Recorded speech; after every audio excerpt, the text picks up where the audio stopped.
We are willing to put an end to this conflict via peaceful means based on the principles that I outlined in July last year when I spoke at the Foreign Ministry of Russia.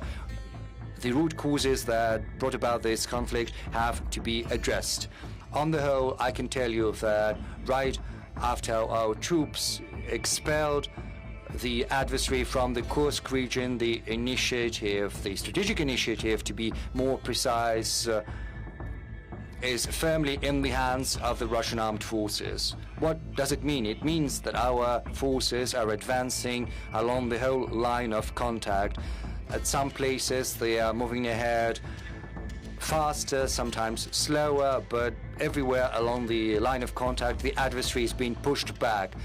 Once our units have completed their task, they will move further west.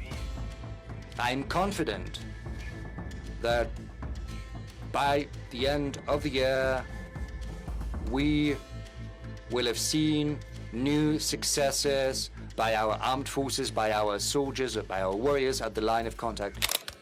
Continuation, given what Zelensky is saying, so far we're not seeing the willingness, but let's remember what all of this started from. It was back with the coup d'etat in Ukraine back in 2014, as well as the deception about there being a possibility to address all of the issues via Minsk agreements. But afterwards, in 2022, when everything was on the verge, when the Kyiv regime, the Ukrainian regime, basically unleashed a war in the southeast part of Ukraine, we said that we would have to recognize the unrecognized republics. It would be better if you leave these people in peace and let them leave without Russophobia, without coup d'etat. Just withdraw your troops from there. Back then, they didn't want to do that, and after Istanbul, at first, they basically initialed those drafts, and then they basically threw them in the bin. And this is what we're seeing right now. They're basically refusing to finish this conflict via peaceful means. That said, we are seeing things, and we know there are signals, including from the Kyiv regime, indicating that they are willing to engage in some type of dialogue. The only thing, and I would like to say something that we've been saying for quite some time, we are willing to put an end to this conflict via peaceful means based on the principles that I outlined in July last year when I spoke at the Foreign Ministry of Russia.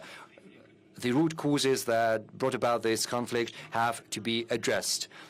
Mr. President, the situation on the battlefront is changing day in, day out. We know that you follow everything almost in real time, talking to our heroes, to our soldiers, but the situation is changing on a daily basis. Our soldiers are getting ahead audaciously and steadily. As Commander-in-Chief, what's your assessment of the current state of affairs? I've just listened to the report by the head of the General Staff.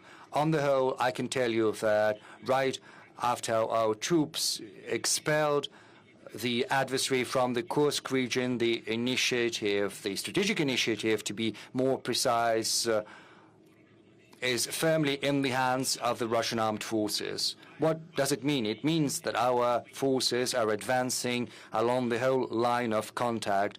At some places, they are moving ahead faster, sometimes slower, but everywhere along the line of contact, the adversary is being pushed back. And most importantly, and we started with this, you said, and I said that there were proposals to the Kyiv regime to withdraw their troops from those unrecognized, back then they were unrecognized republics, who didn't want to leave under the yoke of the Kyiv nationalists. By then, the Kyiv regime had been building fortified positions in the agglomeration of Slavyansk and Kramatorsk, Konstantinovka. This was the most fortified region. So let's start with what is currently unfolding over there. Just recently, the head of the General Staff, the head of the group of forces, as well as the local commanders, the head of the brigade that I received at my office reported me on having taken Seversk, which is an important settlement, and from there it's possible to move closer to one of the most fortified regions, to part of this agglomeration, which is Sloviansk. A little to the south from there,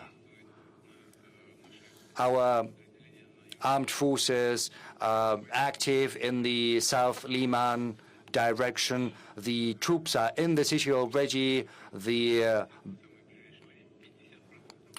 battle is raging, and very soon it'll be taken.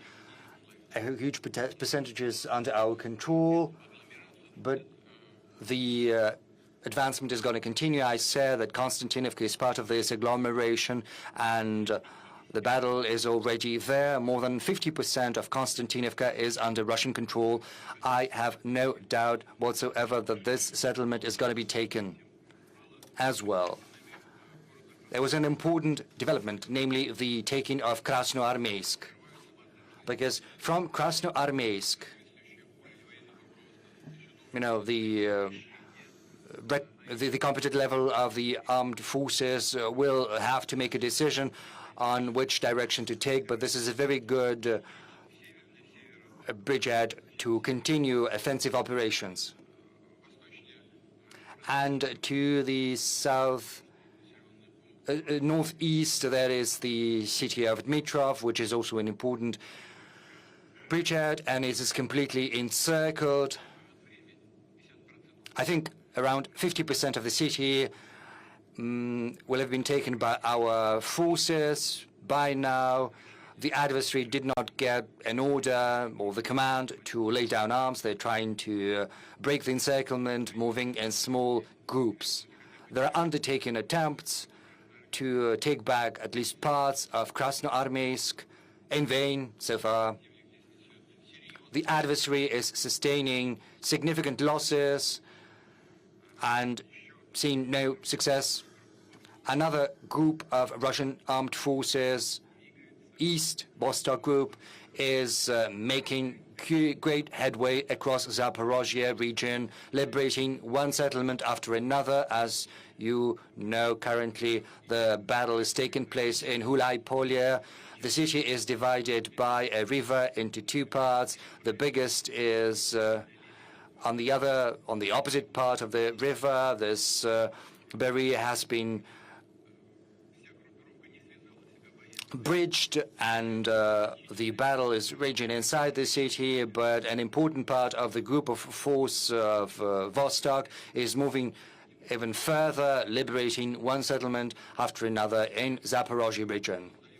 Moreover, safety and security zones are being set up in Sumy region, the city of Volchansk, in Kharkov region, as is well known. Currently, several weeks ago, Kupiansk was taken by the Russian forces. So far, our forces are not moving, but they are in control. The thing is, their most important task is to eliminate the group of the forces of the adversary on the left bank of Oskol River and to take another settlement, which is basically a hub, a transport hub, which is Kupiansk-Uzlovoy. There is a group of forces that is encircled there, 15 battalions, 3,500 soldiers who didn't get a command to withdraw either, and they have no chances whatsoever. They are heavily encircled by the Russian armed forces. And once it happens, once our units have completed their task, they will move further west. I'm confident that by the end of the year, we will have seen new successes by our armed forces, by our soldiers, by our warriors at the line of contact.